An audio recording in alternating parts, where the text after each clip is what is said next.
네, 시청자 여러분 안녕하십니까. 세상을 바꾸는 시민 언론 민들레 그리고 더 탐사가 함께하는 시사 톡톡 시간입니다. 우리 청정 언론 민들레는 관점은 있고 광고는 없습니다. 그래서 민들레 들어오시면 일체 광고를 찾아볼 수 없고, 그래서 민들레 참 기사 보기 편하다라고 얘기하는데, 이 민들레 청정 언론이 계속 발전돼 가기 위해서는 시민들의 후원이 큰 힘이 돼야 될 것 같습니다. 다시 한번 민들레 후원 부탁드리고요. 그리고 민들레가 유튜브 서비스 시작한 지도 벌써 한 2달 넘었죠. 민들레 유튜브 구독, 알람 설정도 부탁을 드리도록 하겠습니다. 자, 이제 본격적으로 이제 후쿠시마 지금 오염수 그 방류와 관련해서 저희 더 탐사 그리고 민들레가 함께 보도했었던 IAEA와 일본 정부의 이제 공모 의혹에 대해서 살펴보도록 할 텐데요. 정말 이번 이슈, 후쿠시마 이슈를 다루는 데 있어서 저희가 민들레가 없었다고 얘기한다면 굉장히 외로웠을 것 같습니다. 그래서 저희 더 탐사와 함께 전 세계를, 전 인류를 상대로 한 그 일본 그리고 IAEA의 그 반인륜적인 범죄의 행각들을 함께 고발해 가고 있는 저희 민들레, 오늘 또 세 분이 함께 해 주셨습니다. 한 분 한 분 간단히 먼저 소개 올리고 진행을 하도록 하겠습니다. 제 오른쪽에 우리 한승동 에디터. 네, 안녕하십니까. 네, 그리고 제 바로 왼쪽에 이명재 민들레 대표님 나오셨고요. 안녕하세요. 네. 그리고 마지막으로 우리 김성재 에디터님 함께 자리하셨습니다. 네, 안녕하세요. 네. 참 이 IAEA하고 일본 정부가 그 사전에 그 이 오염수 방류를 정당화하기 위해서 그 공모를 하고 돈이 오가고 했다라고 하는 이 엄청난 보도가 국내 언론에서는 사실은 이게 민들레 외에는 어디 찾아볼 수가 없다는 게 참 유감입니다. 더 탐사죠. 더 탐사하고 가자. 네, 물론 더 탐사가 이제 하는데 더 탐사와 이제 민들레 외에는 우리 굿모닝 충청에서 이제 받고 조세일보 같은 데서 받은 것 같은데 그 기성 언론들 대부분 지금 외면을 하고 있는 것 같습니다. 그래서 오늘 이제 그 그로시 사무총장이 방한을 하는데, 이 그로시를 상대로 해서 우리 기자들이 뭘 물어봐야 되는지 우리 한승동 에디터가 쭉 칼럼을 정리를 해주셨죠. IAEA 사무총장 방한 때 IAEA와 일본 정부 공모를 추궁해야 된다라고 하는. 핵심은 두 가지 같습니다. 그러니까 이때까지 계속 제기돼 본 100만 유로 혹은 185만 유로를 줬느냐, 받았느냐, 무슨 명목으로 받았느냐, 그거 하고, 그다음에 받고 나서 이제 그 보고서를 막 고쳤잖아요. 그러니까 그것도 사전에 입수해가지고, 사전에 입수해가지고 돈을 받고, 일본 정부 요구하는 대로 다 이렇게 다 수정을 해줬단 말이에요. 사전 입수하고 수정한 부분에 대해서 그 사실 여부를 물어야 됩니다. 그게 핵심인 것 같습니다. 그러니까 이게 사실은 어떻게 보면 IOC를 상대로 하는 이제 그 일본 정부의 그 뇌물 스캔들보다 이건 훨씬 더 사안이 좀 심각한 사안으로 보여요. 그렇습니다. 이건 뭐 시간이 지날수록 더 물론 이 최종 확정적인 거는 뭐 점검이 아직 나왔다거나 그건 아닌데 심정적으로 더 굳어지는 게 오늘 어제 그 보낸 우리 그 제보 내용도 그렇거니와 보면은 거의 이거는 거의 틀림없는 일종의 사전각본에 의한 공모다. 이렇게밖에 볼 수 없습니다.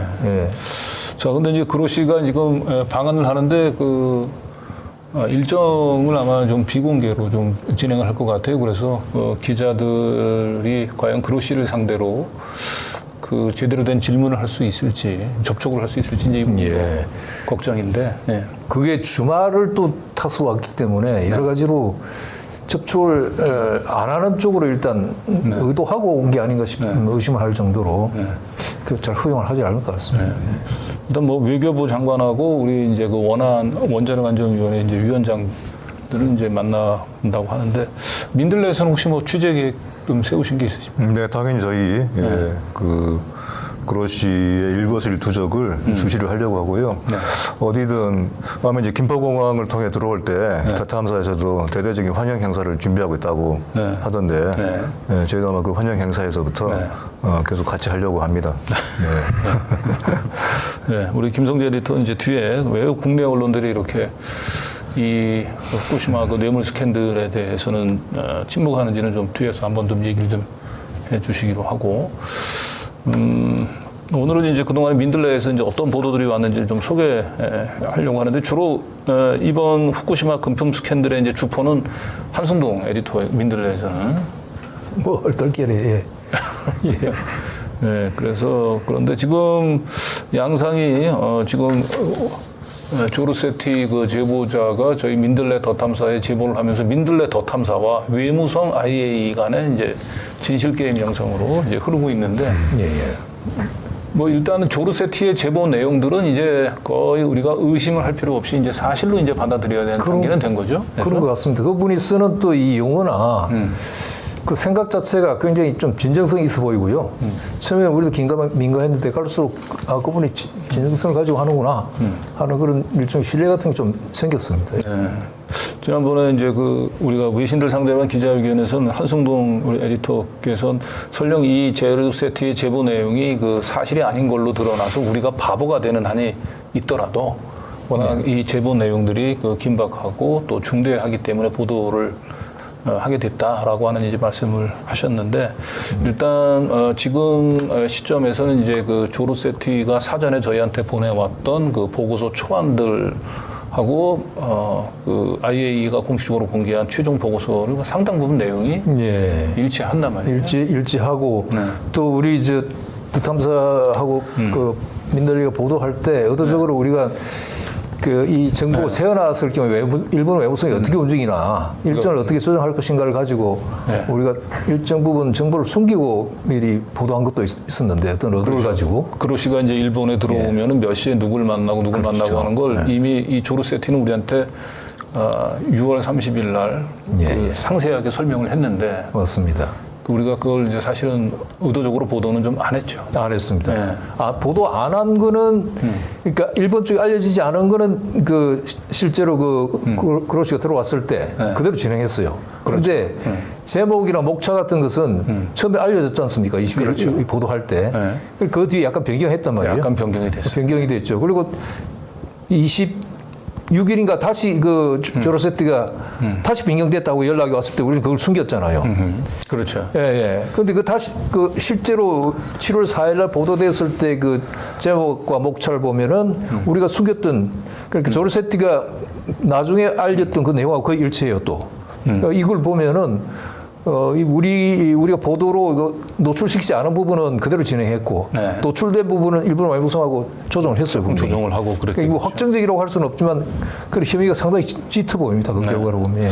그리고 결국은 그 그로시가 일본 외상 또 그 경산상을 만나는 일정들을 이미 4일 전에 그로시가 일본 방문하기 4일 전에 이거 파악하고 있더라고 얘기하는 건 이 조르세티가 일본 그 전 외무성의 이제 그 내부 고발자가 아닌가 그런 추정하게 되는. 예, 그게 점점 더 뭐 확정적으로 얘기할 수는 없지만 그런 것 같습니다. 이게 무려 말씀하신 대로 4일 전에 구체적인 디테일한 그 일정 자체를 알려왔고 우리가 그걸 일단 숨겼는데 그 뒤에 진행된 거 보면 그대로 진행됐거든요.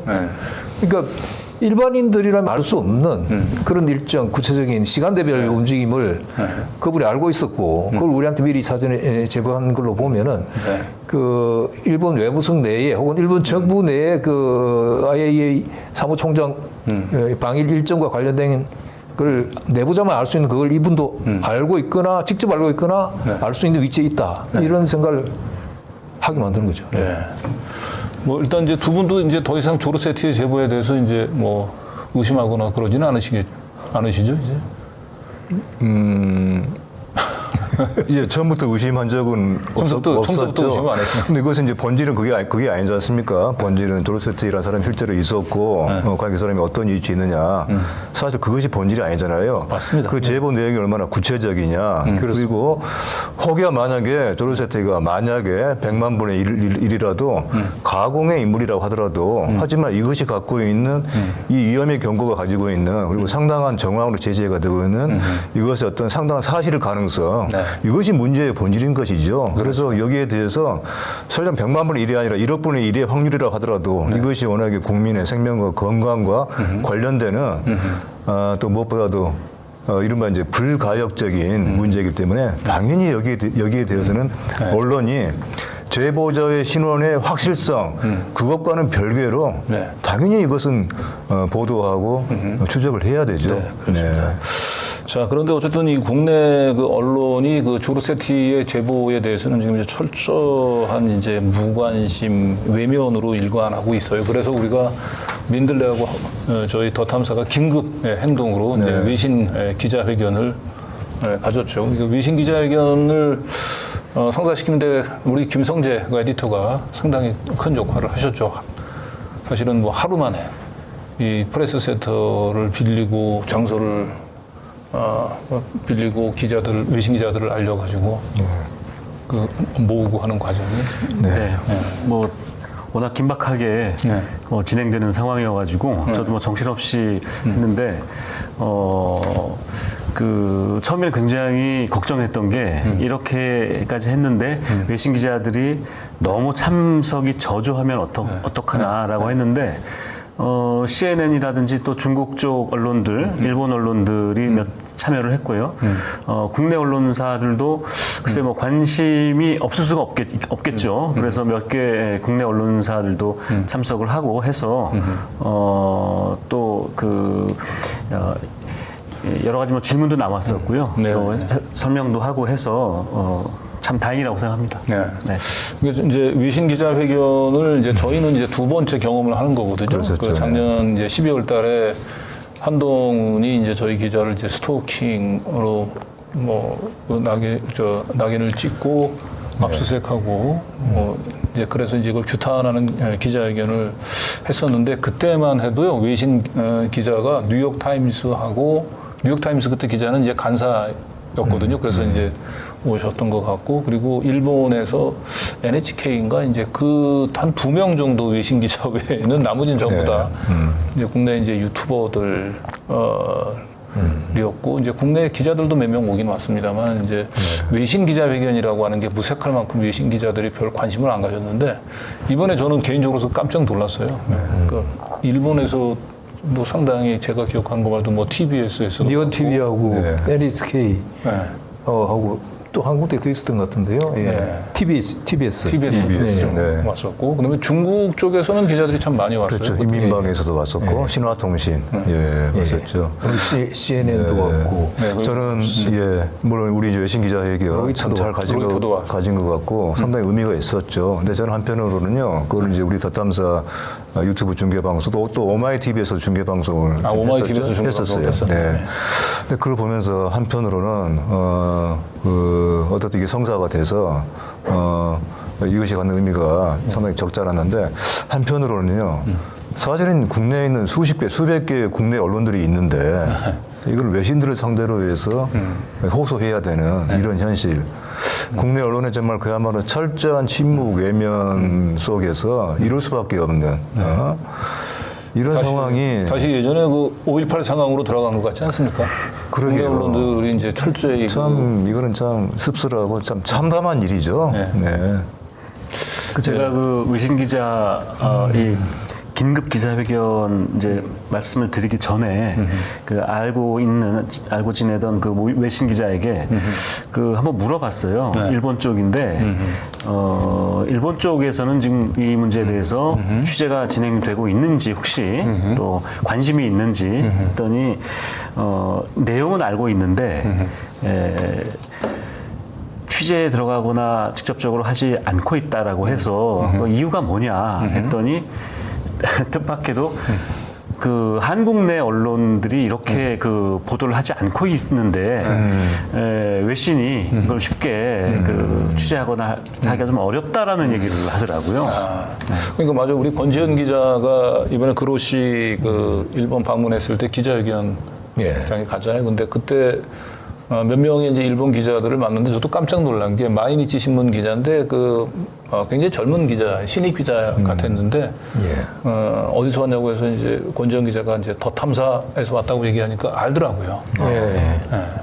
그러니까 사실은 이제 일본의 그 마이니치 신문 그 신입 기자가 더 탐사를 안다라고 얘기하는 건 이 건이 그만큼 기자들 사이에서는 관심을 가지고 지금 보고 있다는 거예요. 그렇죠. 적어도 일본 알려진 기자. 것이고 그다음에 이게 소스가 일본이잖아요. 네. 일본인이 우리한테 알려온 거고 제보한 거고 그다음에 우리가 그 유출된 문서를 보도한 것도 전부 일본 문서들인데 그럼 그 원천이 일본에 있는데 이 사실이 알려졌으면 당연히 일본 매스컴들이 자기 나라 일인데 그 보도 취재를 했어야죠. 그건 한국 매스컴이 안 했기 때문에 한다는 건 제가 볼 때는 그렇죠.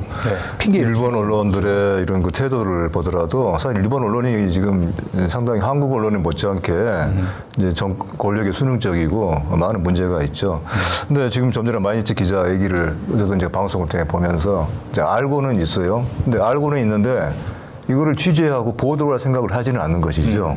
이 문제에 대해서 자기가 언론이 아니고 구경꾼이라고 생각하는 거예요. 지금 그게 역시 일본 언론의 현실이 아닌가.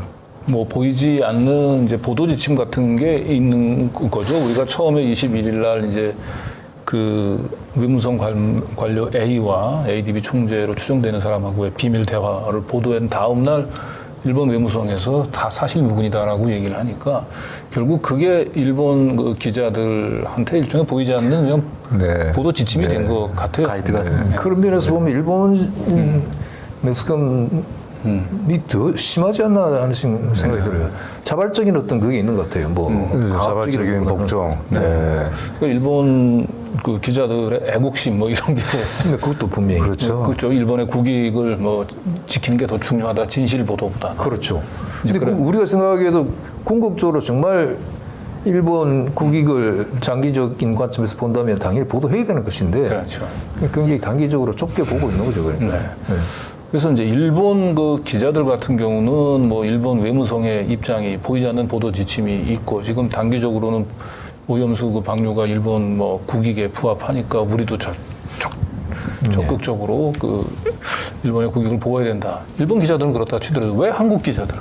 한국 기자들 제가 왜? 보도를 보고 한겨레하고 제가 몇 개를 봤는데요. 저는 뭐 한겨레 출신이기도 하고 요즘 그 7월 4일 그 최종 보고서가 일본 정부에 건네지고 난 뒤에 공표된 뒤에는 1년 머리로 크게 이 관해서 보도를 해요. 계속 보도를 하는데 핵심적인 걸 항상 빼요. 보면은 핵심적인 게 아까 말씀드린 대로 그 뇌물 100만 달러 뇌물 줬는지 여부하고 사전에 입수해가지고 정부 일본 정부 요구대로 다 수정을 해서 공표한 것인지 그게 가장 핵심인데.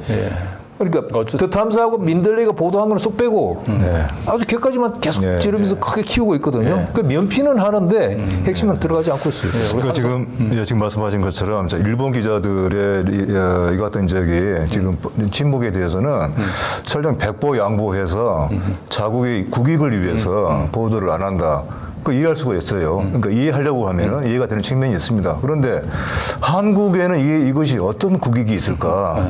이거는 도대체 이것이 수수께끼인 것이죠. 불가사의인 것이죠. 도대체 어떤 국익이 있어서 한국이 그야말로 국익을 해치는 이런 문제에 대해서 철저하게 그러니까 한국 기자들에게는 뭐 국익보다는 이제 정파적인 입장 그리고 간혹 그 정파적인 입장을 국익으로 포장을 하죠. 둔갑이 되고 포장이 되고 윤석열 대통령을 돕는 것이 곧 그 대한민국을 돕는 것으로 생각하는. 그래서 그날 그 긴급 기자회견 때도 제가 딱 한 번 마이크를 잡고 또 말씀드렸던 것이 왜 한국 언론은 보도하지 않는가 그 문제였는데요. 그래서 제가 그때 이렇게 말씀드렸습니다. 적어도 세 가지 이유라고 나는 생각을 하는데 첫 번째 이유는 작은 언론, 신생 매체의 보도에 대해서 신뢰하기 어렵다라는 그런 이제 설명을 하는 기자들이 몇몇 있었거든요. 네. 아마도 그런 생각을 가지고 있는 기자들이 국내 언론사의 기자들이 있을 겁니다.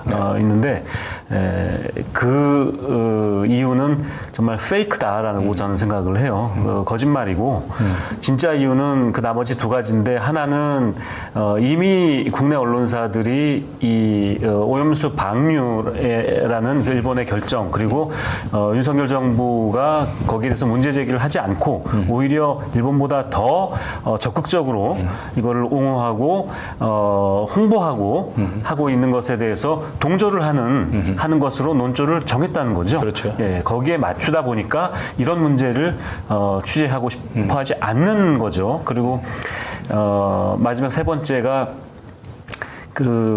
이런 이유를 설명하는 기자들도 몇몇 있었어요. 그러니까 뭐냐면 MBC 기자에 대한 압수수색, 또 보도국 그 압수수색, 또 한국일보 기자 2명에게 한국일보사가 아니라 한국일보 기자 또 뉴스토마토라는 인터넷 매체 기자에게 직접 소송을 한 거죠. 천공 그 국정기입 관련해서 이런 식으로 하다 보니까 또 더 탐사도 그렇고 시민언론 민들레도 압수수색 당하고 막 거침없이 그 기자들에 대한 어떤 그 위축 효과를 지금 노리고 있는 것 같은데요. 이런 식의 탄압이 들어오다 보니까 언론사는 물론이고 기자들조차도 위축이 돼서 그 정부를 비판하는 어떤 정책이나 입장을 반대하는 그런 그 사안에 대한 그 취재를 안 하려고 하는 거죠. 겁이 나니까. 이런 효과도 있다. 이렇게 제가 전에 말씀드렸었죠. 윤석열 정권의 이제 동조에서 비롯된 것인지 아니면은 이 공안의 통치에 대한 두려움에서 비롯된 것인지 모르지만 이게 후쿠시마 오염수 방류 이면에 이 금품 스캔들, 이런 대형 스캔들에 대해서 침묵하고 있는 것은 어떤 이유에서든지 정당화되기는 없고 부끄러운 언론의 모습인 것 같습니다. 그런데 저희 그래서 외신 기자 회견도 결국은 외신에서는 이제 신화사 통신을 비롯해서 뭐 인민일보나 이제 중국 언론에서는 많이 보도가 됐는데 국내 언론이나 일본 언론에서는 저희 외신 기자 회견은 이제 철저히 다시 또 외면을 했고요. 다만 저희 전문가들 기자회견이 저희 외신 기자회견에 연이어서 있었잖아요. 저희 같은 장소에서 있었던 건데 라파엘 그로시 IAEA 사무총장에게 공개 토론을 제안한다는. 근데 저 전문가들의 기자회견은 그래도 국내 언론 몇 군데에서 좀 소개가 됐더라고요. 저 자리에서 나왔는데 그 전에 조금 말씀드리면 중국에서 그 점을 한번 지적한 적이 있었는데 이런 이제 말하자면 핵 물질이나 이런 걸 방출을 할 때 적합성인가 하는 몇 가지 원칙이 있는데요. 거기 보면은 손해보던 이익이 클 때 방출해도 된다는 원칙이 있어요. 근데 아무리 따져봐도 지금 상태로 방출했을 때 이익을 보는 건 오직 일본 하나고 전 세계가 다 손해를 보는데. 그렇죠. 그럼 일본 한 국가가 이익을 보는 게 전체에 비해서 전 인류를 위해서 이익인가? 이 말도 안 되는 원칙이잖아요, 이게. 그러니까 그것부터 말이 안 되고 그걸 하나 유일하게 통과할 수 있는 그 허들을 통과할 수 있는 건 뭐냐면은 이걸 내보냈을 때 전혀 무해하다, 진짜로. 완전히 해가 없고 그냥 일반 수돗물하고 똑같다. 이 정도면 보내도 돼요. 그럼 말이 안 되잖아요. 그럼 일본이 굳이 바다로 희석해서 내보낼 이유도 없고. 그럼 굉장히 그건 수자원이 되는 거죠. 수자원. 그렇죠. 그리고 오염수가 이번에 한겨레도 그걸 보도를 했던데 보니까 원래 이 세 차례 시료 분석을 하게 돼 있어요, 보니까. 근데 두 번 다 생략해보면 아직도 안 나왔어요. 올 연말에 나온대. 한 번 한 것 하고, 그 다음에 생물학적인 여러 가지 누적 효과라든가 축적 효과, 이거는 아예 한 번도 지금 발표가 되지 않았어요. 그러니까 안전한지 아닌지도 지금 자기들이 정한 원칙에 따라서 그걸 검증하지 않은 겁니다, 결과적으로 보면. 그런 상태에서 지금 허겁지겁 방류를 했거든요. 모든 원칙이 어긋나는 거죠.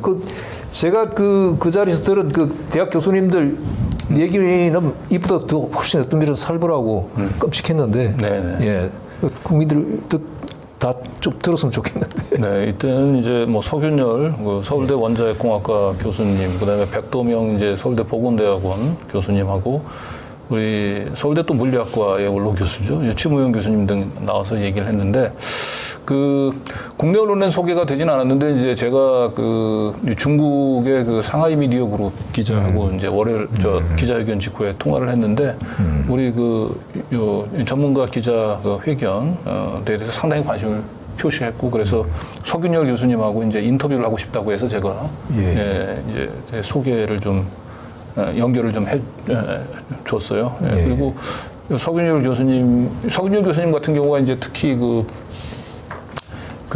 이 친윤 시민단체에서 이제 그 고발이 괴담 유포자로 고발이 돼서 상당히 심리적으로 좀 유축이 되지 않았을까 걱정했는데 이날 나와서 이렇게 말씀하시는 거 보니까 학자적인 양심을 그리고 이런 용기 있는 그 전문가들의 그 노력으로 사실 7월 달 그 방류가 그냥 예정대로 강행되지 않을까라고 저희가 이제 걱정을 했었는데 지금 뭐 일본 내 분위기를 보니까 후쿠시마 핵 오염수 해양 투기는 이제 7월보다는 이제 최소한 이제 8월 이후로 좀 미뤄지는 것 같습니다. 네. 어쩌면 지금으로서는 뭐 가능성이 높지는 않지만 못할지도 모른다는 생각도 듭니다. 저는 일본이 영원히 못할 가능성도 있다. 왜냐하면 무리하게 했을 때 얻는 정치적 부담감이 훨씬 더 커질 경우에는 안 할 수 있는 거죠. 그렇죠. 그러니까 이 IAEA의 최종 보고서가 사실은 이제 일본이 이 핵 폐수를 이제 방류하는데 굉장히 여러 가지로 정당성을 부여해 줄 거라고 생각을 했는데 막상 까 보니까 핵 폐수 방류를 주장하는 사람들은 뭐 인용할 게 별로 없어. 그죠? 그러나 반면에 반대하는 사람 입장에서는 이 보고서의 허다한 문제점들이 지금 시간이 갈수록 계속 드러나다 보니까. 그렇죠. 그래서 일본 정부 입장에서도 이 IAEA의 보고서만을 가지고 방류를 강행하기에는 여러 가지로 부담이 많이 따르는 것 같습니다. 한국 시민사회하고 어트탐사 민들레 같은 미디어하고 그다음에 중국은 뭐 거의 전체적으로 반대니까 예를 들면 그걸 굳이 무릅쓰고 했을 경우에 저는 당연히 어트탐사나 한겨레 같은 한국어를 쓰는 소규모 미디어는 적당히 가리고 지나갈 수 있다고 생각했을지 모르지만 제가 보기에는 이미 지금 단계는 그 단계를 넘었거든요. 그리고 말씀하신 대로 이미 공개된 최종 보고서라고 하는 게 그야말로 일본 정부의 용역비 받아가지고 일본 정부가 원하는 내용만 제공한 것 외에 완전히 객관적으로 검증, 그야말로 우리 정부가 주장하는 객관성, 과학성이라는 게 검증된 게 없지 않습니까? 이런 상태에서 만약에 방류를 투기를 강행했을 경우에 일본이 감당할 수 있을까?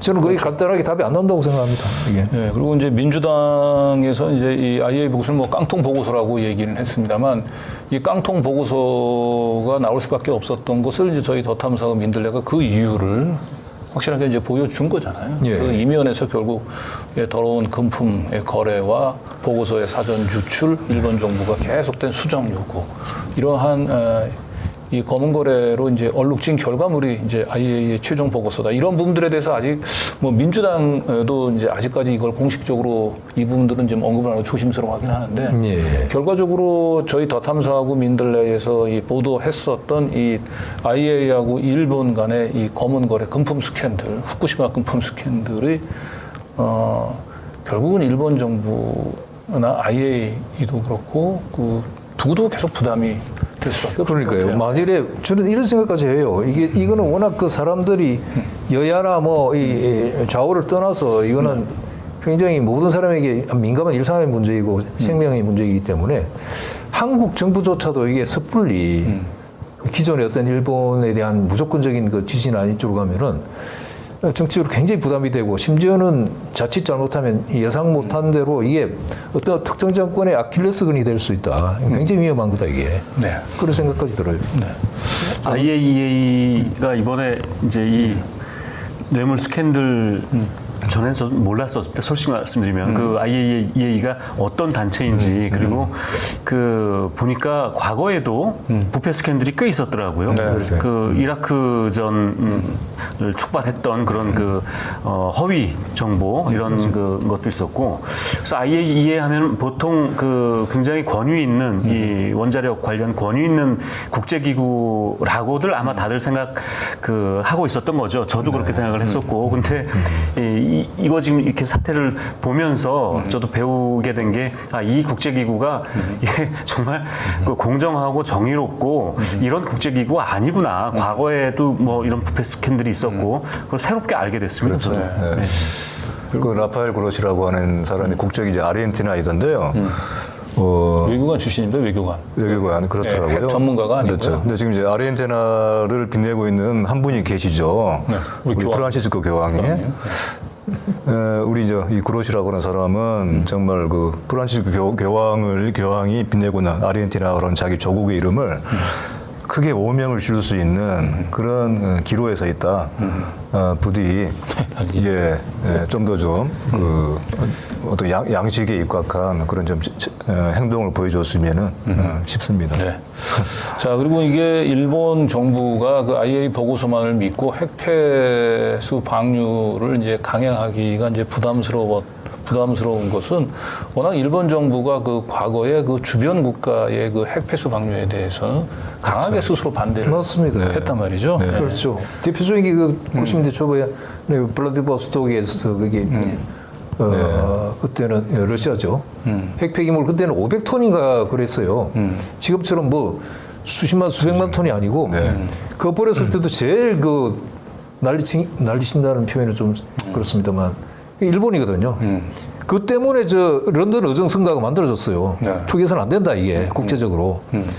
그렇게 해놔놓고 정작 지금 일본 스스로는 그걸 완전히 무시하고 있는 거잖아요. 네, 그렇습니다. 자, 그래서 뭐 8월도 그 핵폐수 방류가 그 뭐 좀 저희들은 봤을 때도 좀 쉽지는 않을 것 같고요. 예. 그래서 여러 가지로 지금 IAEA 보고서 문제점, 금품 스캔들, 뭐 그리고 일본 정부의 이중적인 입장, 이게 다 이제 국제 사회에서 지금 공분을 사고 있는데, 이제 본격적으로 이제 국내 언론들은 왜 그러는지 이제 그걸 좀 살펴볼 텐데요. 먼저 한겨레 신문 두 분, 아무래도 우리 김성재 에디터 또 한승동 선배가 또 이제 한겨레 출신이고 임명재 에디터가 한겨레를 두 분 대신해서 이게 4일 이제 IAEA의 그 최종 보고서 발표 이후에 다음 날 아침에 우리 한국 신문들의 조간에 보도된 것을 쭉 보면서 드는 생각은 이제 한마디로 요약하자면은 마치 어떤 무슨 뭐 낭보를 전하는 것처럼 제목에 어떤 경축이라고 하는 플래카드가 걸리지 않은 것이 오히려 이상하다 싶을 정도의 정말 환영일색이었어요. 이게 후쿠시마 오염수가 마치 무슨 어떤 그 감노수, 생명수라도 되는 것처럼 그렇게 정말 이 순간이 오기만을 기다렸다 하는 것처럼 그야말로 어떤 희낙낙이라고 할까? 환호성이 보이는 지면들. 그동안의 이 괴담을 그 유포 하는 세력들의 마땅히 그걸 반박할 수 있는 논리도 없고, 그래서 그 노량진 수산 가서 그 수조에 물 떠먹으면서 그렇습니다. 뭐 이러다가 바로 이날만 기다려봤다. 드디어 결정적인 원고를 만났다. 그렇습니다. 어떤 이 문제에 대해서 최종 판결이 내려진 것처럼 이제 그렇게 이제 보도를 한 것이죠. 이렇게 얘기를 하고 싶어요. 이제 오염수는 태평양 우리 일본 해역에 그 바다가 오염수가 되겠지만 방류가 투기가 될 경우에 오염수 이상의 지금 오염된 정부, 오염된 언론, 오염 정부, 오염 언론이 다름 아닌 일본이 아닌 한국에 있다는 생각이 들고요. 이게 이제 대부분의 언론들, 특히 우리가 이제 흔히 이른바 보수라고 타칭되는 이른바 보수 언론들이 이같이 환영일색에 보도를 한 반면에 한겨레는 물론 상당한 비판을 하고 있긴 하죠. 근데 하지만 글쎄요, 그야말로 조중동과 같은 이런 언론들이 필사적으로 이 사안을 그야말로 맹렬하게 이렇게 보도를 하는 것에 비해서 한겨레가 과연 그같이 어떤 절박성을 가지고 보도를 하고 있느냐에 대해서 한겨레 이제 보도는 이제 좀 뒤에 가서 조금 더 이제 더 그런 심층적으로 살펴보기로 하고 우선 이 조중동 그 보도들 그동안 그들 나름대로는 이 괴담 유포론자들의 그 억눌려서 그동안에 압박과 소름에서 살다가 이제 IAEA 보고서가 이제 발표되니까 이제 뭐 거의 뭐 그 해방군을 맞이한 듯이 어떻게 보도를 했는지 한번 살펴보도록 하죠. 대표적인 조선일보하고 중앙일보에 다음날 아침에 그야말로 일면에 대문짝 제목에 문제 없다, 적합하다 이런 얘기를 자, 이걸로 이제 모든 논쟁은 끝났다. 이제부터는 일체 질문하지 말아라. 그러니까 전문 용어로 이게 이제 아닥이라고 하죠. 아닥. 사이에 아예 보고서 발표됐어 이제 아닥. 닥이요? 닥쳐. 닥쳐. 마치 그런 어떤 그 어떤 엄포, 한편 어떤 기세 등등 이들이 이렇게 그야말로 이 제목 속에 요약이 된 거죠. 지금 이 조선도 그렇지만 중앙일보에 실린 그 그로시 사무총장의 사진도 그렇고 이게 지금 대체 우리가 보고 있는 것이 한국신문이 도대체 지금 뭐를 얘기하려고 하는 것인지 이게 어느 나라의 신문인지 등등을 집약해 준 그런 지면이었죠. 그러니까 IAEA나 그 알프스 제가 거의 뭐 신처럼 모신다고 지금 얘기를 하고 있는데 그렇습니다. 천상의 어떤 판관처럼, 신의 계시처럼. 이 괴담 유포론자들에 의해서 그동안 굉장히 신음하던 이 조충동 입장에서는 마치 이 IAEA의 그로시가 그 재림한 것처럼 이제 드디어 재림하는 것처럼, 지상에 재림하는 것처럼. 참 부끄러운데. 자, 조중동은 지금 그렇다 그렇습니다. 더 말할 나위가 없고요. 한겨레 보도부터 좀 한겨레 보도인데요. 그러니까 이제 한겨레 보도가 이제 이 문제에 대해서 좀 절박성이 없다 하는 것이 이 지면에 곳곳에 좀 보여요. 사실은 이제 이런 어떤 그 사소한 표현들에서 한겨레의 이 사안에 대한 보도의 어떤 그런 그 뭐랄까 그 속이 좀 보이거든요. 제가 봤던 기사에 이런 표현이 좀 나온 걸로 보고요. 여기에 여야 정치권 반응을 전하면서 이렇게 해놨어요. 여야는 아전 인수식 공방전에 나섰더라고. 그렇게 지금 쓰고 있어요. 그러니까 마치 이것이 그 야당에 그리고 상당한 많은 국민들의 어떤 그런 대변을 하고 있는 야당을 통한 이런 국민들의 이런 분노의 목소리, 어떤 불안을 제기하는 이런 목소리들이 그게 아전이 인수식으로 아전이 인수의 반응이라고 하는 식으로 이렇게 한편으로 어떤 그 야당이 뭔가 또 트집을 잡는 것처럼 이렇게 지금 보도를 하고 있는 거예요. 도대체 이런 식의 해석이 어떻게 나왔을까에 대해서 그 전반적으로 한겨레가 상당히 비판적으로 아예 최종 보고서에 비판적으로 보도를 하면서도 바로 이런 대목들에서 한겨레가 이 사안을 어떻게 대하고 있는지가 드러나고 있는 거예요. 우리가 이제 다 이제 신문 출신 기자들 아닙니까? 그러니까 신문 기자 출신들에서 이 제목만 보면은 이 국힘당 그 IAEA 보고서 겸허히 받아들여야나 저 제목만으로 보는 거 민주 깡통 보고서에 국민안전 맡기겠나는 다 저 문제가 있는 주장이다. 그죠? 둘 다가. 그런 제목 자체가 가지고 있는 함의가 그렇지 않습니까? 위에는 점잖고 밑에는 완전히 땡깡 부리는 같은 느낌이에요. 그럴 수도 있는 거고요. 이제 이런 것이 아마 이제 전형적인 양비론인데요. 그러니까 한겨레가 지금 그야말로 어떤 그 병처럼 빠져 있는 한겨레만이 아니라 대한민국의 많은 언론들 특히 있는데 이른바 우리가 이제 진보 언론이라고 부르는 언론들이 특히 지금 보이고 있는 어떤 고질병, 더욱더 심해지고 있는 것이죠. 양비론. 양비론을 보여주는 전형적인 이런 보도인 것이죠. 프레임이죠. 그래서 굳이 민주당 주장에 깡통 보고서라고 한 표현을 이제 갖다 붙여서 결국 민주당이 IAEA 보고서를 이제 그 정치적인 입장에서 과도하게 평가절하했다. 이제 그래서 이걸 민주당도 역시 IAEA 후쿠시마 오염수 방류 문제를 너무 이 정치적인 정쟁으로만 지금 몰아가고 있다. 이제 이런 내용들을 이제 사실 내포하고 있는 거죠. 이 제목, 이 기사 속에. 그래도 우리는 여야 어느 쪽에 한겨레도 편을 들지 않고 그리고 객관적이고 중립적인 입장에서 이 사안을 그렇습니다. 바라본다라고 하는 네. 그 이해가 안 가는 것은요. 한겨레가 마치 아까 한 선배가 말씀하신 것처럼 이번 최종 보고서의 문제점을 지금 지적하는 보도를 하고 있지 않습니까?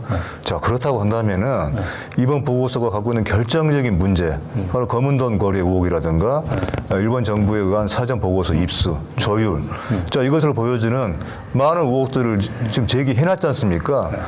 이렇게 상당히 구체적인 근거를 가지고 제기되고 있고, 그리고 그 4일에 그 기자회견 발표, 기자회견과 그리고 9일 보고서 그 대조를 통해서 상당 부분이 확인된 것으로 더 탐사 방송을 통해서 많이 확인되고 있잖아요. 네. 그렇다면 보고서의 부실한 점, 문제점을 지적하는데 중요한 논거로, 근거로 제시될 수 있는 그 같은 여러 가지 자료들을 도대체 왜 그 전화 한 통 정도는 올 줄 알았는데 전화도 하나 그게 의문인 거예요. 안 왔어요. 네, 안 왔어요.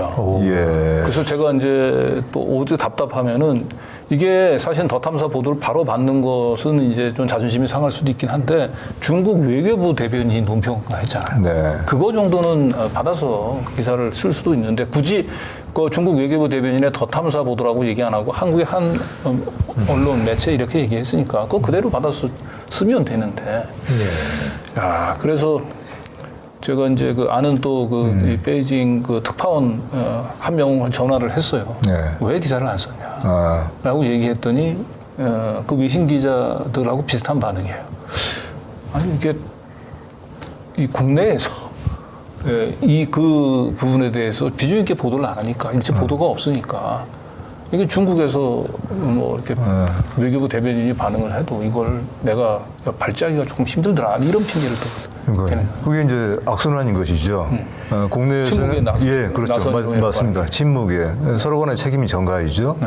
누군가 그 시작을 하면은 그것이 하나의 근거가 되고 연쇄적인 반응을 일으키는데 누군가 그걸 최초로 시작을 하겠다고 하는 생각 자체가 없는 것이죠. 그러면서 나는 이러이러한 이유로 못하고 있다라고 하는 그런 어떤 자기 합리화만 그러니까 계속 늘어나고 있는 그 것이고요. 조중동은 뭐 그렇다 치더라도 적어도 경향 한겨레에서 이 국면에서는 이렇게 여야 그 맞습니다. 양비론에서 지금 이 문제를 접근해서 맞아요. 예. 이렇게 경향이나 한겨레가 그래도 상대적으로 보면 나아요. 낫긴 나은데 상대적으로 납니다. 상대적으로 낫다고 그건 전제에서 제가 인정을 합니다. 얘기를 경향 출신 하는 것입니다. 예, 나는데 그 저는 그러기는 쉽다고 심정적으로 좀 이해는 가요. 남들이 보도를 안 하는데 돌출적으로 하기에는 좀 부담이 가는 건 사실이거든요. 근데 우리가 원론적으로 보면은 진짜 저널리즘이라는 게 뭡니까? 그러니까 한 가지 의혹은 분명히 그리고 상당 부분이 지금 노출이 돼 있는데 취재할 거리가 그 안 한다는 건 제가 볼 때는 우리가 말하는 원론적으로 보면 저널리즘이라든가 보도의 기본 자세를 포기하겠다는 거죠. 그러니까 왜 민들레에서 왜 경향의 보도는 지적하지 않나라고 얘기했는데 이제 기본적으로 그 한겨레가 그나마 난 한겨레조차도 이 모양이다 이제 이렇게 지적을 하시는 거군요. 이게 그렇죠. 이 민들레에서 경향 지적 안 한다고 경향신문 잘하고 있다라고 혹시 착각할까봐. 예, 그렇습니다. 그리고 또 우리가 거듭 얘기 드리는 거지만 사실 이렇게 한겨레에 대해서 얘기를 하는 것은 사실은 또 그만큼의 기대가 있는 거잖아요. 여전한 우리의 한겨레에 대한 기대와 요구와 바람이 있는 거예요. 경향도 마찬가지죠. 꼭 이 자리에 우리 한겨레 출신의 두 분과 경향신문 출신의 또 어떤 다른 분이 개세사가 아니라 여전히 한겨레의 경향이 좀 더 좀 제대로 된 언론의 역할을 해주기를 바라는 심정은 우리가 갖고 있는 거 아니겠습니까? 같이 하자는 거죠. 네, 기대가 크니까 그만큼 우리의 실망이 큰 것인 거죠. 자, 어쨌든 이 경향이나 한겨레가 이렇게 그 여야 간의 그 양비 이론의 그 안주하고 있는 사이에 이 조중동은 이 후쿠시마 오염수 그 방류를 정당화하기 위해서 얼마나 총력전을 벌이고 총력전을 있죠. 펼치는지 한번 좀 살펴보도록 하죠. 먼저 우리 이명재 에디터 이거는 우리 잠시 몸담았던 동아일보. 예. 이거는 그 공개 직후에 여러 다른 언론들 조중동을 포함해서 다른 언론들이 일면에 일면 어떻게 보도를 보도를 했는지를 한번 쭉 보여드리려고 화면을 가져온 건데 그럼 동아일보는 그나마 그래도 조선하고 중앙하고 조금 달랐네요. 조금 다르죠. 약간의 차이가 있긴 하더라고요. 네. 약간의 차이. 한국일보는 일본 손 들어줬다, 기준 부합했다. 그리고 그 밑에 거는 서울신문입니다. 서울신문은 국제기준 부합했다. 요즘에 서울신문이 그 조중동하고 거의 그 같은 발걸음을 지금 하고 있는 것 같습니다. 한국일보는 결국은 이제 IAEA 보고서가 객관적이고 공정하다고 하지만 이제 결국은 이제 일본 편을 들어준 거 아니냐, 약간의 이제 그 비판적인 뉘앙스는 좀 들어가 있네요. 네, 그리고 그 다음 화면 또 보시면 경제지죠. 이거는 매경이고 왼쪽이 매경이고 오른쪽이 한국경제인데 역시 같은 논조죠. 안전하다 결론이 났다라고 매경이 보도를 했고요. 한경도 소제목으로 일정부 올 여름 방류 나설 듯. 신났습니다. 매일경제는.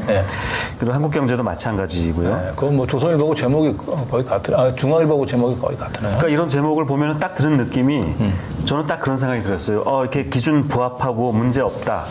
그래서 좋다는 얘기냐라고 한번 좀 물어보고 싶은 그런 그 느낌이 들게 만드는 그런 제목이고요.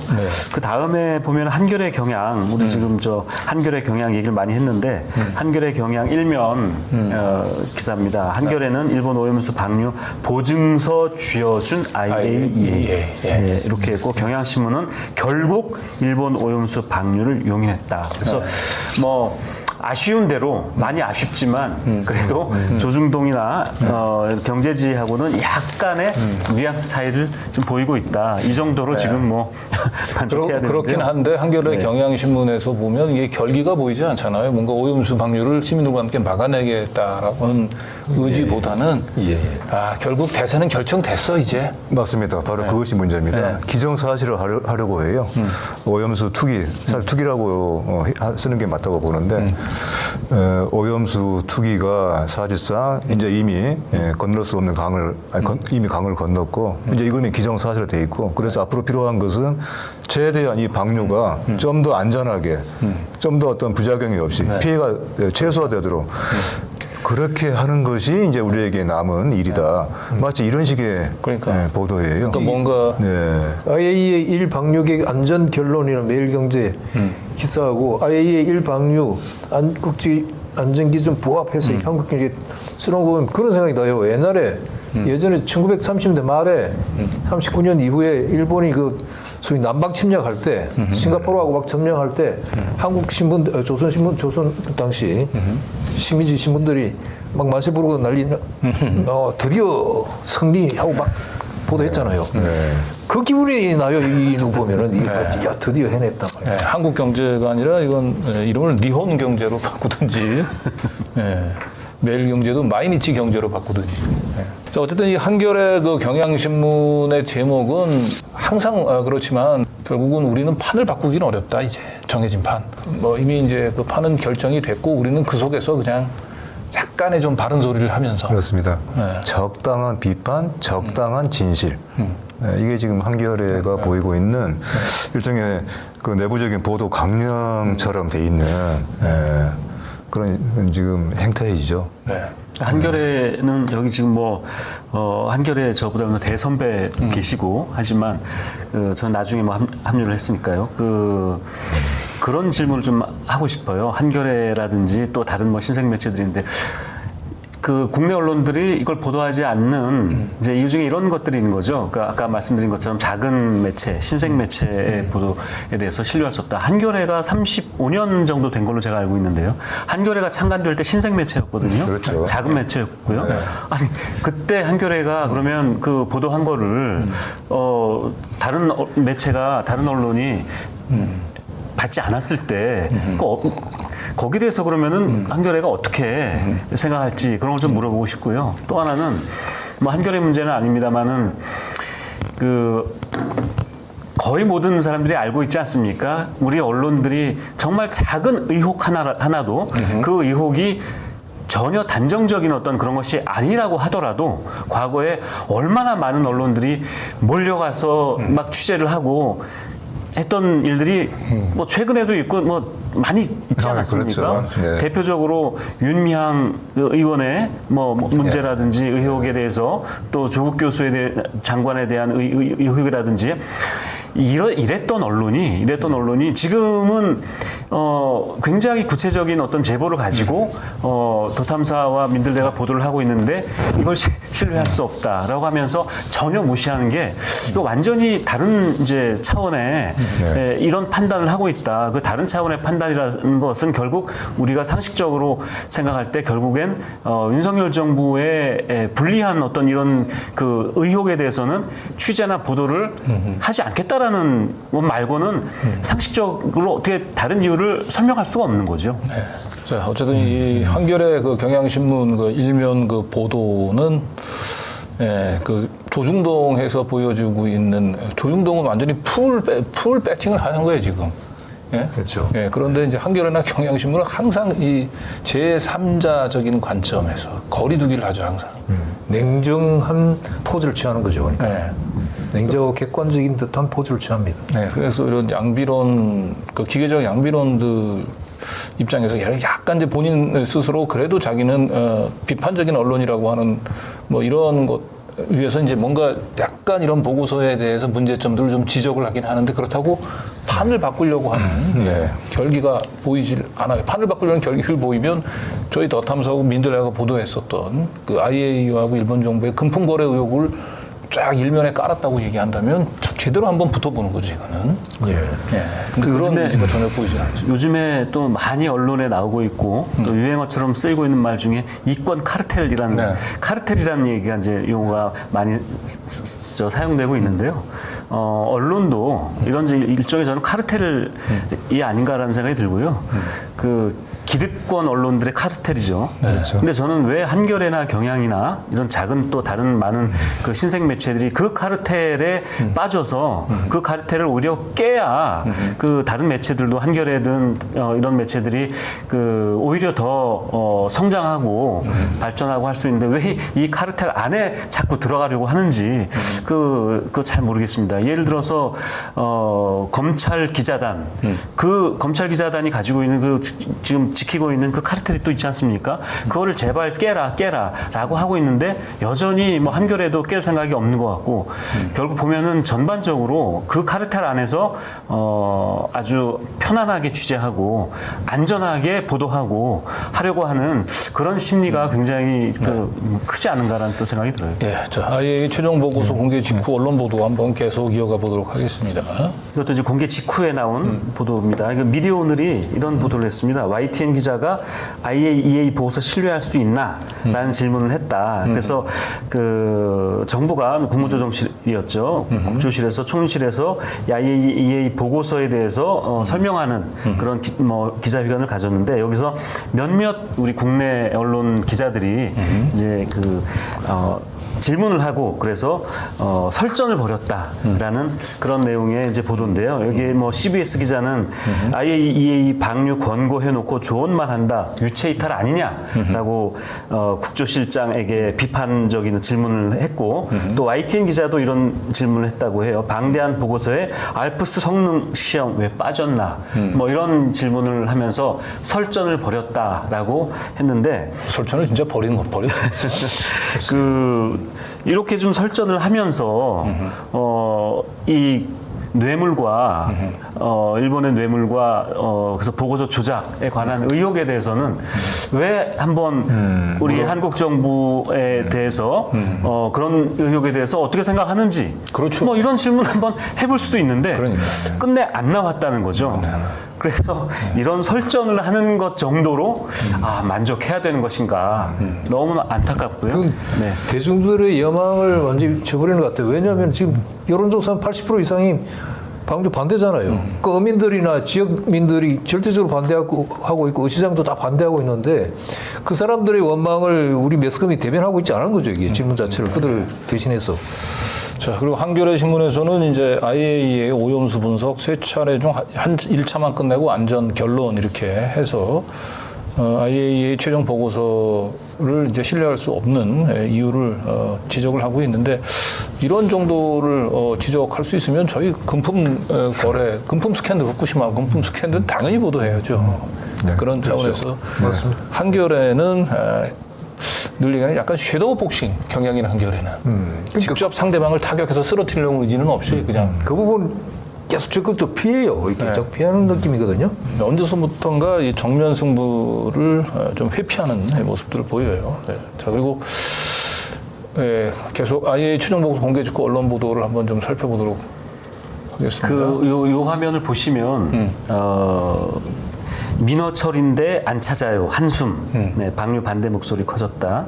또 정부가 오염수 방류 막아야 된다라든지 방류 문제 없다는 발표 신뢰 못해 현지 어민들 반발 여전하다. 이런 보도들이 쭉 나왔는데요.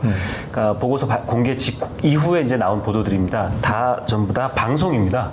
그리고 방송에서 지역 방송들이에요. 지역 경남, 울산, 그리고 부산, 창원 이런 지역에서는 이제 지역의 어민들, 상인들이 그런 불만을 굉장히 많이 가지고 있다는 거죠. 그래서 걱정하고 우려하고 있다. 정부가 다 괴담이라고 지금 얘기하고 있는 그 걱정과 우려를 나타내고 있다라는 게 방송에서는 이렇게 지금 보도가 되고 있어서 방송도 그런데 이제 지역 방송, 지역 방송들이 이렇게 지역에 있는 신문들은 아니고 신문은 지역에 있는 아니고. 신문들은 대부분 지금 막 건설 자본들에 다 장악이 돼 있기 때문에 지금 건설 자본이 완전 윤석열 정권하고 뭐 너무나 유착이 돼 있죠. 근데 방송이 제가 기사를 쭉 찾아보다 보니까 요 공개 이전에 방송들이 대체로 어떤 보도를 했는가 봤더니 물론 이제 신문은 아시다시피 조중동을 중심으로 괴담론을 막 퍼뜨렸고요. 오염수가 문제다라는 건 다 괴담이다 이렇게 이제 갔고 방송은 어떻게 하나 좀 봤더니 대체로 이런 보도였어요. 아까 그 한겨레 문제 지적하시면서 그 양비론, 기계적인 중립. 그래서 여당과 야당이 이렇게 주장하고 저렇게 주장했다.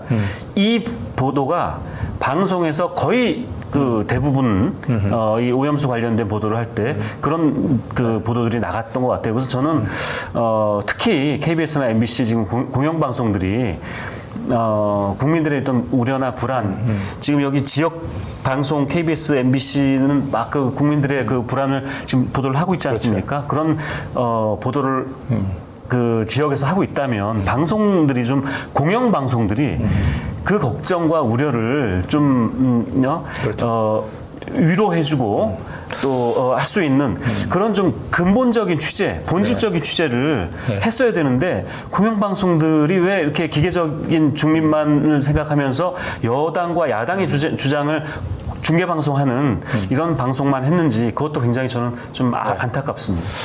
자, 조금 더 이제 이제는 지역 방송 이제 발표하는데 이 중앙 방송들은 어떻게 보도를 했는지 한번 보겠습니다. KBS는 주일 중국 대사 IAEA 오염수 방류 평가에 부적합한 기관이다. 이게 주일 중국 대사가 일본 기자들하고 상당히 저거야말로 설전을 벌였던 것 같아요. 근데 그렇죠. 저거보다는 훨씬 주일 중국 대사의 발언이 인용할 만한 게 훨씬 센 게 많은데. 맞습니다. 그러니까 도저히 하여튼 결정적으로는 그 검증 자격이 없다는 거예요, 한마디로. IAEA는 일본이 방류해도 좋다는 자격이 없다 하는 게 핵심적인 거고요.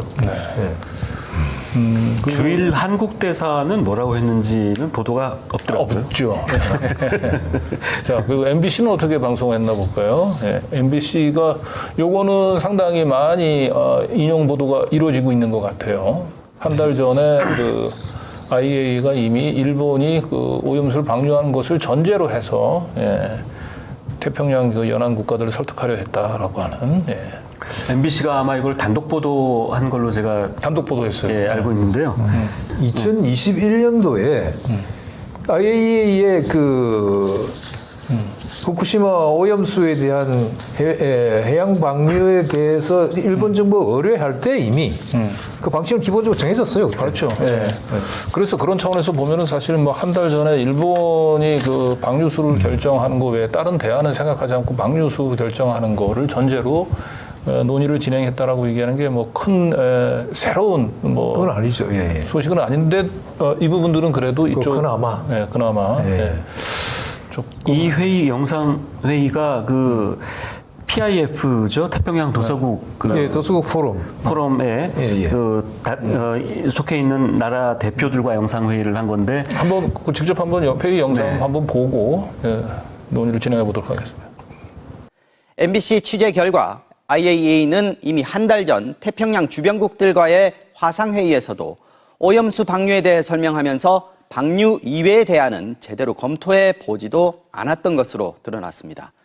지금부터 MBC가 입수한 당시 회의 영상과 자료 내용을 전해드릴 텐데요. 먼저 조이명 기자의 단독 보도입니다.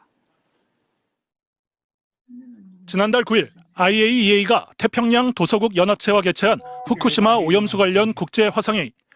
태도국 측 전문가가 오염수 방류 외 다른 대안이 있는데도 일본이 외면하고 있다며 IAEA가 나서달라고 요구합니다. Japan, why they are not considering this option. They said we have considered it, which is not correct. They have not considered it. And they are refusing to consider it. 오염수를 바다로 흘려보내지 않고 고체화시켜 영구 보관하는 등의 방법도 검토해 봐야 하는 것 아니냐는 겁니다. 이에 대해 IAEA 측은 이렇게 답했습니다. We did not review the details of the decisions of the different options.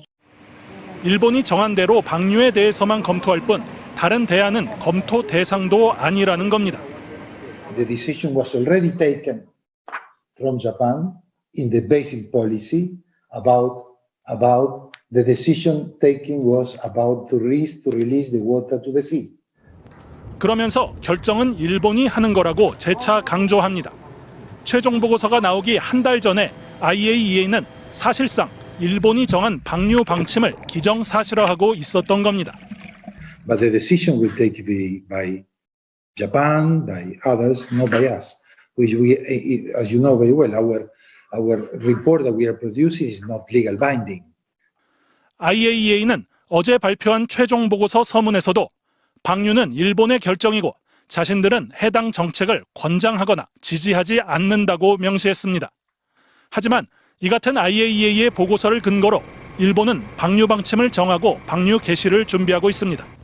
네, MBC 보도였는데요. 사실은 저 태평양 연안 그 포럼 국가들에서 이제 구스타포가 그 오염수 방류는 뭐 일본 정부가 이미 결정이 된 것이고 우리가 그걸 바꿀 수 있는 뭐 권한이 있는 것은 아니다라고 하는 얘기들이 사실 진짜부터 사실은 저건 정해져 있었던 거죠. 내용인데. 예.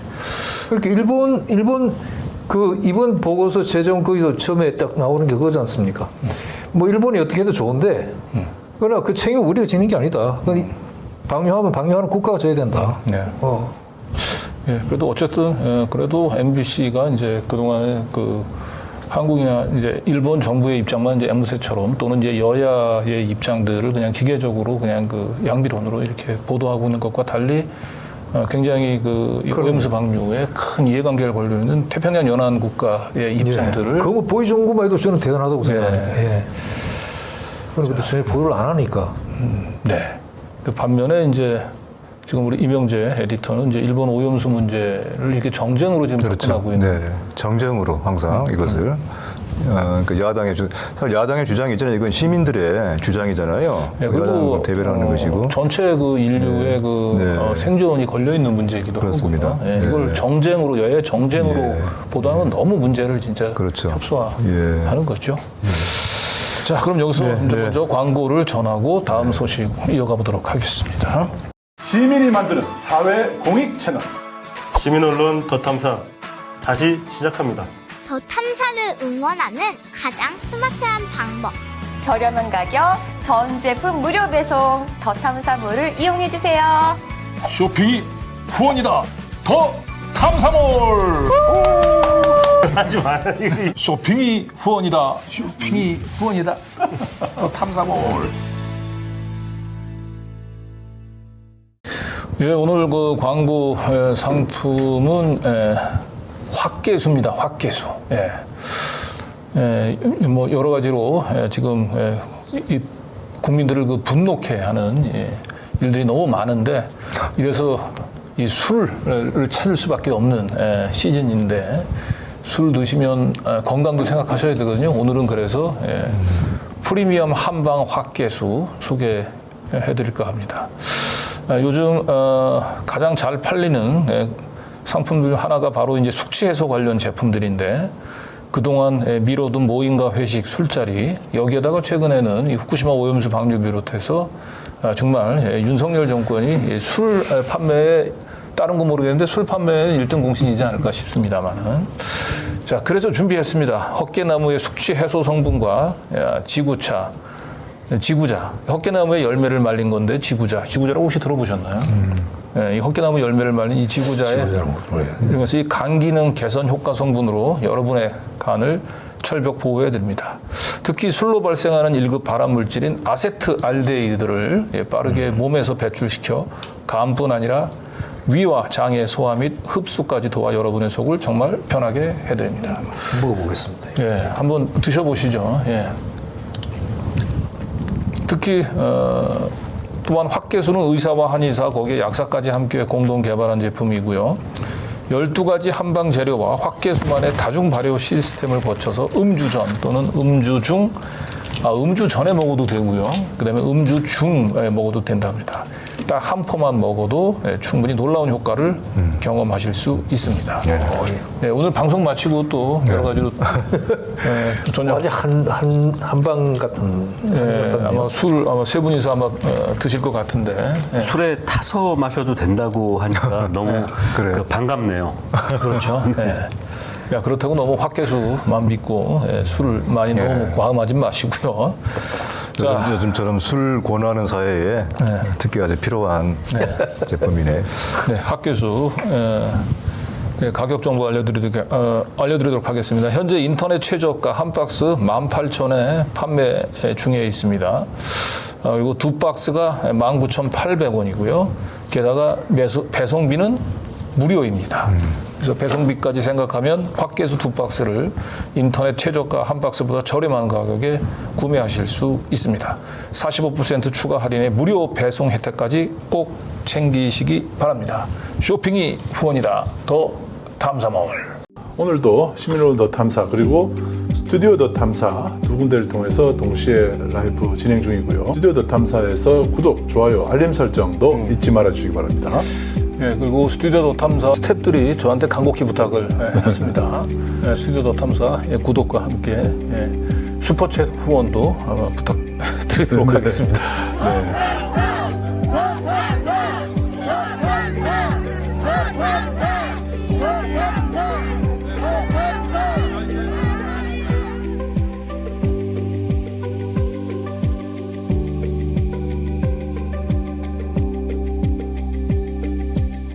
후쿠시마 오염수 방류 계속 얘기 이어가 보도록 하겠습니다. 자, 핵 폐기물 해양 투기 찬반을 놓고 그 한일 지방의회가 서로 뒤바뀌었다. 우리 이승호 에디터가 지적을 했는데요. 우리 지방의회에서 지금 벌어지고 있는 일인데요. 이거 참 기가 막힌 일입니다. 경북의 경산시 의회가 있고요. 춘천시 맞죠? 춘천시 의회네요. 제가 또 고향인 춘천시의회에서도 저런 일이 있어요. 아니 의회 내에서 말이죠. 그 의원이 핵 오염수 투기 반대하는 발언을 했다고 해서 동료들을 그 다른 당 의원들이죠. 쫓아낸 거예요. 경산시의회에서 저런 일이 있었다고는 얘기 들었는데 춘천시의회에서도 춘천시도 그랬다고 한다. 춘천시 의회에서는 이걸 동료들이 윤리위원회에 회부를 했다는 거예요. 그러니까 지금 핵 오염수 투기 뭐 이런 식의 발언, 이런 말들이 지금 성역이 되고 있고 마치 어떤 그 금기어처럼 되고 있는 것인데 그것도 다름 아니라 의회에서 말이죠. 어떠한 정치적인 발언도 할 수가 있는 의회에서 지금 이런 상황이 벌어지고 있는데 반면에 이제 일본 지방의회에서는 더욱더 지금 어처구니가 없는 것은 정작 일본 지방의회 특히 여기가 이제 후쿠시마에서 가까운 미야기현이라고 있지 않습니까? 거기에서 오염수 투기 반대 의견서를 만장일치로 여야 구분 없이 채택을 했다고 하죠. 지금 일본과 한국 간에 이게 바뀐 것이죠. 우리 이런 1930년대도 아니고 이거 뭐 이런 어이없는 일들이 지금 벌어지고. 다음은 지금 이제 그 조중동 열심히 지금 이제 핵 폐기수 버려도 된다라고 지금 선동을 지금 하고 있는 우리 조중동 2년 전에는 그들은 어떤 보도를 했는지 우리 김성재 에디터가 구미호 언론이라고 하는 아주 섬찟한 제목을 뽑으셨네요. 네. 2년 전에 21년 4월 달에 처음으로 일본이 방류를 하겠다라고 이제 발표를 한 거죠. 그 시기에 우리 언론이 특히 조중동이 어떻게 보도를 했나 쭉 찾아봤더니 지금 이제 이 조중동이 오염수 비판 발언을 다 괴담으로 지금 하고 있지 않습니까? 근데 2년 전에는 조중동도 비판적이었어요. 그러니까 말하자면 그때 했던 말을 지금 자신들의 말을 괴담이라고 하고 있는 이게 좀 어처구니 없는 상황인 거죠. 2년 전에 자기가 했던 얘기들 지금은 이제 괴담으로 지금은 괴담이라고 지금 하고 있는 겁니다. 자기가 자신을 부인하는 거죠. 그렇죠. 예, 그래서 이 구미호 언론이라고 제목 지금 이렇게 우리 편집하시는 에디터가 구미호 언론 이렇게 제목을 잡아주셨는데 구미호가 우리나라의 대표적인 괴담의 주인공 아닙니까? 그 전설의 고향에 나오는 그 구미호. 그리고 변신의 그거죠. 변신. 네. 그래서 구미호가 이제 여우였다가 또 사람의 얼굴로 바뀌었다가 또 여우의 얼굴로 바뀌었다가 이렇게 이제 얼굴을 바꾸는데 이 조중동이 바로 구미호처럼 그렇게 얼굴을 바꾸고 말을 바꾸고 하면서 스스로 괴담을 만들어내고 있는 2년 전에 이제 어떻게 보도를 했는지 한번 하나 살펴보도록 하죠. 직접. 여기 보시면은 조선일보, 중앙일보, 동아일보 기사들을 가져왔는데 여기 보면 다 괴담이라는 이제 키워드들이 다 지금 나오고 있지 않습니까? 방류수 괴담, 후쿠시마 괴담, 오염수 괴담 이런 이제 보도들을 제목을 달아서 보도를 쭉 했고요. 자, 그럼 2년 전에는 어떻게 보도했나 볼까요? 먼저 조선일보입니다. 네, 2021년 4월 14일 보도입니다. 후쿠시마 오염수 일본이 방류하기로 결정을 했는데 인접국 불안을 배려하지 않았다라는 사설을 여기 썼습니다. 사설로 썼군요, 저걸. 네. 동아일보를 한번 볼까요? 그다음 동아일보 보시면 동아일보도 사설인데 4월 13일 2021년이죠. 한중 우려, 국내 반발 싹 무시한 일본 방사능 오염수 방류 결정이라고 했는데 거기 내용을 잠깐 보시면요. 중간쯤에 일본 정부를 무책임을 넘어 오만하기 짝이 없다. 이런 표현이 사설에 나오고요. 요새 써야 딱 말이네. 딱 맞는 말이죠. 요즘 쓰면 딱 맞는 말이고, 그 밑에 보시면은 알프스로 처리해도 인체 내부에서 피폭을 일으킬 수 있는 트리튬, 즉 삼중수소를 걸러내는 것은 불가능하다라고 그 당시에 이렇게 썼어요. 예, 그러네요. 그런 얘기를 해놓고 지금은 또 완전히 그 반대 말을 써. 이런 말을 쓰면 지금 괴담이라고 지금 하고 있는 겁니다. 동아일보가. 자, 그다음에 중앙일보가 중앙일보를 보시면은 중앙일보에서 세 건을 가지고 왔는데요. 21년 4월 9일자 오염수 방류하기로 결정을 했고 방사능 공포 커지는 한국 이렇게 썼습니다. 공포라는 단어를 썼어요. 그 다음 기사를 보시면 4월 13일자인데요. 바다에 독극물을 쏟아부었다. 이거 뭐 괴담을 유포하고 괴담을 유포하고 있었죠. 그 당시에. 이거는 뭐 심한 괴담인데. 그 다음 또 4월 19일자를 보시면은 충남 교육감의 발언을 제목으로 뽑았는데 방사능이 농약, 중금속보다 심각한 유해 물질이다. 또 이런 괴담을 썼던 거예요. 이건 뭐 지금 뭐냐면은 읽기까지 해놓고 지금 이 조중동 언론이 괴담이라고 지금 하고 있는데 그 괴담의 진원지는 바로 2년 전 자기 자신이었던 거죠. 그래서 구미호 같은 이런 괴담을 만들어내는 언론이 바로 다름 아닌 조중동이고 이걸 괴담이라고 하는 것 그 자체가 바로 저는 괴담이다라고 생각을 해서 그런 기사를 썼던 거고요. 그 사이에 바뀐 거를 딱 정권이 바뀐 것밖에 없는데 이렇게 그렇죠. 정반대로 가고 있는. 자, 요거는 또 뭔가요? 그 후쿠시마 오염수 방류 Q&A가 있었나요? 중앙일보가? 이것도 그 2021년 4월달 중앙일보 기사인데 이건 그냥 한번 대표적인 그 괴담이라서 보시면은 그 후쿠시마 어민들은 어업에 괴멸적인 피해가 올 것이라며 반대하고 있다. 기사 내용입니다. 그리고 안전성을 100% 담보하기는 어렵다. 라고 기자가 쓰고 있고요. 그 밑에 보시면 이거는 그 기사 안에 어떤 전문가의 말을 빌려서 쓴 말인데 주변 바다가 방사능으로 오염돼 해양 생물 체내 축적 및 폐사 등이 발생하고 제주뿐만 아니라 우리나라 연안으로 유입되면 해양 생태계와 수산업계에도 상당한 영향을 미칠 우려가 있다. 네. 이게 지금 우리 국민들이 우려하고 걱정하고 있는 거거든요. 절절 옳은 얘기만 해. 엄청난 괴담을 유포를 했군요. 네, 오늘 얘기를 했네요. 이제 이러면서 이걸 괴담으로 몰고 있는데 이런 우려가 있는데도 지금 국민의힘 그 정치인들이 가서 수조에 가서 물을 떠먹고 하면서 괴담이다, 피해가 있다는 말은 괴담이다, 이런 말들을 그 국민의힘 그 의원 정치인들의 말을 계속 조중동이 홍보를 해주고 있는 거죠. 네. 자, 지금 시점에 언론은 어떤 보도를 해야 되는지 이제 민들레가 그 모범을 지금 이제 보여주고 있습니다. 네. 우리 민들레의 기자들이 지금 그 극심하게 지금 불안감을 호소하고 있고 큰 타격을 받고 있는 대한민국의 이런 바닷가 생업의 현장을 찾아가고 있어요. 네. 이 중에 하나가 엊그제 다녀온 통영인데 통영에서 전해오는 어민들의 이런 지금 상황입니다.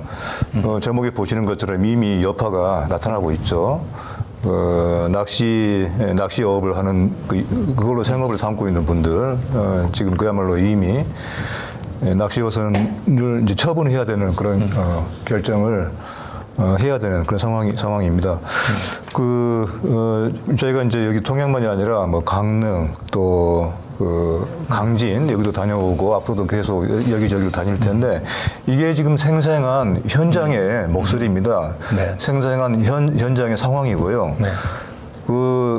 대한민국이 앞으로 수산업을 정말 접으려고 하는 어떤 이런 결정이 있지 않고서야 지금 우리가 이해하기 힘든 그런 장면들이 펼쳐지고 있고 사실 이거 바다뿐입니까? 이미 이제 우리 도시 속의 식당가에서도 횟집들, 수산물을 파는 식당들 이미 지금 타격은 나타나고 있죠. 네. 낚싯배 선장님을 직접 만나서 이제 민심을 전했고요. 그 다음에는 이제 염전 지금 좀 관심 뜨겁죠. 신안이네요, 신안. 네. 신안의 염전으로 가서 그야말로 3대째 물려받았던 염전 가업을 접으려고 하는 그런 상황에 처한 그 분들을 또 만나고 왔죠. 지금요, 이제 통영에 바로 이 낚시 어업을 하는 분들의 목소리를 통해서 듣게 된 것인데, 지금 어민들이, 근데 지금 제대로 얘기를 못 하고 있다고 하는 거예요. 시와 정부의 눈치를 보고 있다는 것입니다. 왜 그러냐? 이제 어민들에게 주어지는 그 여러 가지 보조금이 있거든요. 그 보조 그렇습니다. 얘기 잘못하면 끊어버리겠다. 그렇습니다. 그러니까. 지금 이런 아주 정말 비열하다고밖에 할 수 없는 이런 행태들이 지금 나타나고 있고 그래서 자기의 생업이 한편 파괴되고 한편으로는 입을 닫아야 되는 침묵할 수밖에 없는 이런 이중의 그런 타격을 받고 있는 것이죠. 여기 그 염전 가업을 접어야 된다고 하는 우리 신안의 어민이 이런 얘기를 했습니다. 무정부 상태에서 사는 기분입니다. 무정부 상태. 근데 저는 이게 무정부 상태도 아니고요. 무정부라고 하는 것은 정부가 없는 것이잖아요. 근데 지금 거꾸로 말이에요. 정부가 있는데 그 정부가 국민들을 보호하는 것이 아니라 우리 국민들의 어떤 그 생계를 파괴하고 국민들의 생명과 건강을 오히려 무너뜨리려고 하는 적국에 점령당한 상태라고 그렇습니다. 그러니까 무정부 상태라고 하는 말로도 모자란 상황이다. 네. 지금 이제 이 시점에서 우리 언론들이 공론장에 올려야 될 국민들의 목소리가 이제 바로 이제 이런 겁니다. 그러니까 단순히 여야 간의 이제 정쟁으로 몰아가거나 여야의 목소리만 지금 공론장에 올릴 게 아니고 그렇습니다. 민생 현장에서 지금 이 아우성치는 이런 우리 서민들의 이 처절한 목소리들을 이제 우리 언론들이 좀 대변해야 될 것 같습니다. 그런 차원에서 민들레가 다시 또 시민 언론으로서의 제대로 모범을 좀 보여주지 않나 싶습니다. 자, 그리고 우리가 이제 후쿠시마 이 오염수 방류가 진행되는 가운데서 굉장히 굵직한 이 현안이 외려 이게 후쿠시마 오염수 방류 때문에 지금 덕을 보고 있어요. 묻혀버렸죠. 그냥 거의 좀 묻혀가고 있는데 그 김건희 고속도로 특혜 여기 지금 이제 김성진 기자가 또 현장에 다녀온 거거든요. 양평에 다녀와서 사실 뭐 이것이 얼마나 어처구니 없는 일이었는지는 다들 웬만큼 아시겠지만은 직접 이 현지에 가서 그 상황을 좀 보고 왔습니다. 이게 사실 더탐사에서도 이제 방송을 했었죠. 더탐사에서 사실 최초 보도를 했어요. 최초. 아, 그렇죠. 그런데 전혀 언론에서 뭐 한 달 이상 주목하지 않다가 갑자기 이 레거시 비디오에서 저희가 단독 보도한 거를 몰라서 아마도 이거를 한 거죠. 이게 더탐사가 최초 보도한 사실을 알면 아마 이것도 아마 이렇게 떠들지 않을 것 같은데 뭐 다행입니다. 우리가 최초 보도한 사실 몰라도 괜찮아요. 자, 어쨌든 지금 현장에 저희들이 이거 후쿠시마 오염수 사태 때문에 절대 묵힐 수 없는 이건 대통령이 이 권력 권한을 사적으로 남용한 이건 뭐 탄핵으로도 이어질 수 있는 어마어마한 사안인데요. 그렇죠. 이건 이제 고속도로 게이트라고 또는 뭐 김건희 게이트라고 붙여도 되는 사안일 텐데 글쎄 뭐 다행이라고 해야 될지 뭐 국토부 장관인 그 원모 씨가 또 이거를 이제 처리하기로 했다라고 했죠. 좀 기괴해요, 그것도. 그렇습니다. 이렇게 이제 계획을 바꾸는 것도 정말 기괴한 일이고 기괴한 과정이었고 또 이것을 그렇다고 해서 바로 또 처리하는 것도 얼마나 이게 기가 막힌 일입니까? 그렇죠. 그동안 전혀 여론의 눈치를 보지 않고 이제 고속 주행을 하다가 이제 총선이 얼마 남지 않았잖아요. 근데 이것은 계획을 처리한 것으로 끝날 사안이 아니죠. 그래서 이건 국토부 장관의 그 결정이라고 보기는 힘든 거 아니에요, 사실은. 뭔가 어떤 상당한 그 내부에서의 그런 협의가 이거 외에도 있었겠죠. 사실은 이제 국토부 장관 원희룡이 이 대통령 그 관련된 특수관계에 있는 사람들한테 엄청난 특혜를 안긴 게 사실은 한두 건이 아닙니다. 우리가 이거 관련해서 계속 지금 취재를 하고 있습니다. 이걸로 끝나는 것이 아니다. 그래서 더탐사도 그렇고 민들레도 그렇고 앞으로 계속 주시를 하려고 합니다. 우리 또 김호경 에디터가 차가 카르텔이라고 명명을 했죠. 그렇습니다. 진짜 21세기 이런 일이. 우리가 지금 후쿠시마 오염수 방류 때문에 2주간 계속 이걸 좀 보도를 하면서 늦춰진 그 보도가 있는데 너무 묵혔어요. 묵혀졌는데 이 처가 카르텔 거의 또 다른 비슷한 유사한 비리들이 이 건뿐만이 아니라고 하는 것들을 이제 저희가 곧 방송할 겁니다. 기대가 됩니다. 여기 지금 나오는 김호경 에디터 기사에 나오는 김선교 전 국민의힘 의원, 여기 저 양평 지역구 의원인데 그 당시 이제 군수였고요. 지금 의원직을 상실했죠. 선거법 위반으로 상실해서 지금은 전 의원이라 이렇게 나왔네요. 자, 이상 저희 후쿠시마 오염수 방류와 관련한 저희 더탐사 그리고 이제 민들레 보도들을 이제 쭉 이제 소개를 해드렸던 것 같고요. 그나마 요즘 저희 방송하다 보면 실시간 채팅글에 많이 올라오는 글들, 더탐사나 민들레가 아니었으면 어쩔 뻔했냐라고 하는 얘기들이 있는데 이번에 민들레에서 자체적으로 구독자들 상대로 한 조사에서도 비슷한 반응들이 좀 나왔죠.